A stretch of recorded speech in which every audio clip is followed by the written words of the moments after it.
We live in an age where attention has become fragile, almost impossible to hold on to. Think about it. You open your phone to check one message, and 20 minutes later you are scrolling through endless content you never intended to see. You sit down to work, and before you know it, a dozen tabs are open, notifications are buzzing, and your concentration has shattered into fragments. Focus today is treated like luck. You either have it in the moment, or you don't.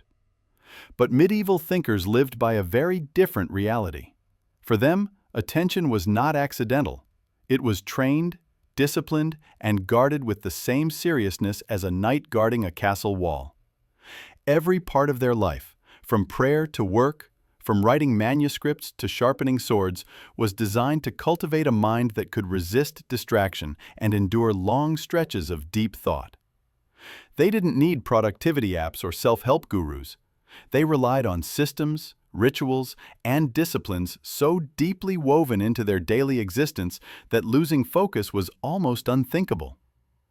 What if the very secrets they used centuries ago could help us reclaim what we've lost today? What if silence, ritual, and discipline, their ancient pillars, are exactly what our fractured modern minds are starving for? In this video, we are going to rediscover how medieval thinkers built mental focus that not only survived chaos, but thrived in it. And perhaps in understanding their ways, we can rebuild our own capacity for clarity in a world that constantly pulls us apart. To a medieval thinker, attention was sacred. Imagine a monk hunched over a manuscript for hours, carefully illuminating each letter with precision. A single slip of ink could destroy weeks of labor. This wasn't just craftsmanship, it was mental endurance. The act of copying sacred texts required a focus so deep that it shaped the entire character of the individual. Patience wasn't optional, it was demanded by the task itself. Unlike today, where our attention is scattered across 1,000 screens, medieval life compressed focus into fewer, more demanding tasks. When a philosopher debated theology, the arguments often stretched over days, sometimes years. To follow such debates, one had to cultivate an extraordinary capacity for sustained thought. There was no shortcut, no skim reading, no multitasking. The medieval world was not quiet by accident. It was deliberately structured to create silence. Monasteries were designed with long stone corridors that muffled sound. Rituals of silence were enforced, sometimes lasting days, even weeks. Why? Because silence was not merely the absence of noise. It was a form of training, a deliberate environment for cultivating inner clarity. For monks, silence was the soil where wisdom grew. Without constant interruptions, they could engage in lectio divina, slow, meditative reading of sacred texts, where a single sentence might be pondered for hours. Silence gave them the patience to think deeply, to observe thoughts without rushing past them. It strengthened memory, sharpened imagination, and deepened concentration. Contrast this with our modern condition. We have banished silence. Music plays in the background while we work. Podcasts fill every walk or commute. Notifications shatter stillness every few minutes. The result? Our minds have become allergic to quiet. Silence feels uncomfortable, even threatening, because we no longer know how to sit alone with our thoughts. But medieval silence was powerful because it was chosen, not imposed. It trained the mind to withstand boredom, to endure stillness, and to find richness within. Neuroscience now confirms what medieval monks already knew. Silence allows the brain to regenerate connections, to consolidate memory, and to sharpen focus. In essence, silence was not a lack of activity, it was mental strength training. If silence was the soil, rituals were the structure that gave medieval focus its shape. The tolling of bells dictated the rhythm of the day, calling monks to prayer, to meals, to work. This structure wasn't just religious duty, it was psychological engineering. By repeating the same sequence of actions daily, their attention became anchored. They didn't waste energy wondering what to do next. Instead, rituals reduced decision fatigue and preserved their mental clarity for higher tasks. Consider the act of morning prayer.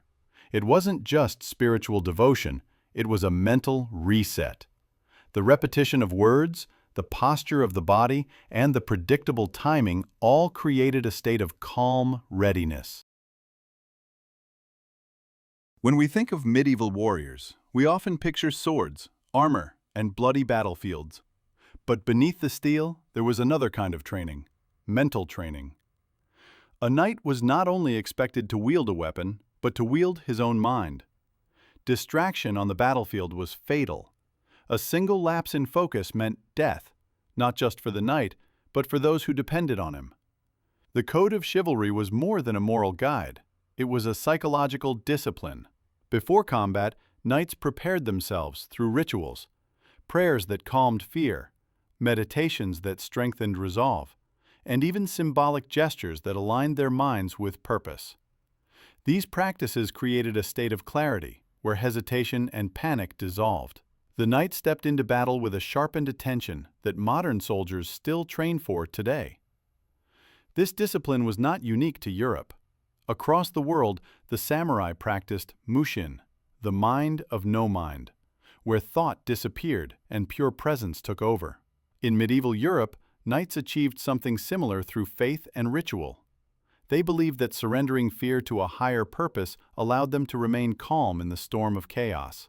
Where we today are distracted by minor inconveniences, emails, deadlines, traffic, they faced life or death struggles and found stillness within them. The warrior's mind was, in many ways, a paradox. It was both relaxed and alert, both detached and fully engaged. Modern neuroscience would describe this as a hyper-focused flow state, where the brain shuts off irrelevant inputs and channels all energy into the present moment.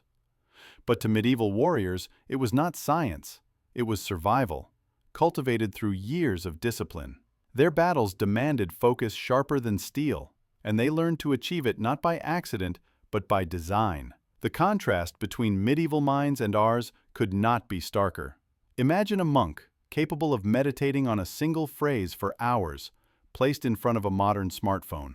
Imagine a knight, trained to remain calm in the chaos of war, thrown into the chaos of constant notifications. What would they see in us? They would see minds scattered, restless, unable to sustain attention for even minutes. They would see a generation trained not for focus, but for distraction. Yet the wisdom they left behind is not lost to us. We can recover it. The enemy today is invisible, but relentless. Distraction.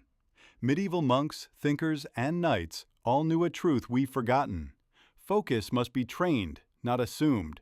It is a fortress built brick by brick, ritual by ritual, silence by silence. They didn't have stronger brains than us. They had stronger systems, structures that disciplined attention instead of shattering it. Their rituals, routines, and disciplines forged minds capable of endurance. Our world has changed, but the mind has not. Distractions are new, yet the need for discipline remains timeless. If we reclaim even a fragment of their wisdom through silence, ritual, and structure, we can build our own fortress of attention, strong enough to resist the storm of modern life, strong enough to master ourselves. Because in the end, focus is freedom, and the one who guards it rules his own mind.